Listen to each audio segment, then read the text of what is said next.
I sindaci si riuniscono a Longarone per ricordare la tragedia del Vajont e lanciano l'ultimo appello: o si allenta il patto di stabilità, o si concede ai comuni di spendere i soldi custoditi nelle casse, o si rischia di togliere ai cittadini i servizi essenziali. Ci stiamo battendo perché il patto di stabilità venga allentato in ragione tale che i comuni possano tornare a fare investimenti, e naturalmente tra gli investimenti prioritari c'è la messa in sicurezza dell'assetto idrogeologico del Paese. Molte speranze sono riposte nel 15 ottobre, quando verrà discussa la legge di stabilità. Ci sono primi cittadini di realtà venete, anche piccole, che hanno fino a 5 milioni di euro, ma non li possono spendere. Patto di stabilità che non riesce a far sbloccare le opere, la nuova tassazione, la Tares, certezza sulla corresponsione della rata IMU che non c'è stata, che non riscuotono direttamente i comuni.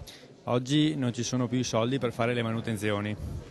Questo è il problema principale che stiamo riscontrando. Anche noi, nuova amministrazione, ci troviamo con un patrimonio immobiliare grande, ma senza la possibilità di fare le manutenzioni, perché non si può spendere. Noi siamo, credo, un comune molto importante, perché abbiamo 20 milioni di euro fermi dal patto di stabilità che non possiamo toccare, e quindi non possiamo dare risposte ai cittadini per quello che riguarda tutti i servizi, partendo dai lavori pubblici ma anche il sociale. I sindaci sono pronti a tutto per far valere le loro ragioni. C'è chi si appella all'Europa e chi chiede autonomia nelle decisioni di spesa. Che ci sia programmazione, ci siano entrate certe, ci sia autonomia, soprattutto la possibilità che i sindaci possano effettivamente regolamentare e pianificare la propria attività di governo e amministrativa con la giusta autonomia. Altro capitolo, quello del personale. Per funzionare i comuni hanno bisogno di assumere. Ormai è 2 o 3 anni che i nostri comuni non possono assumere e quindi non possono sostanzialmente garantire i servizi,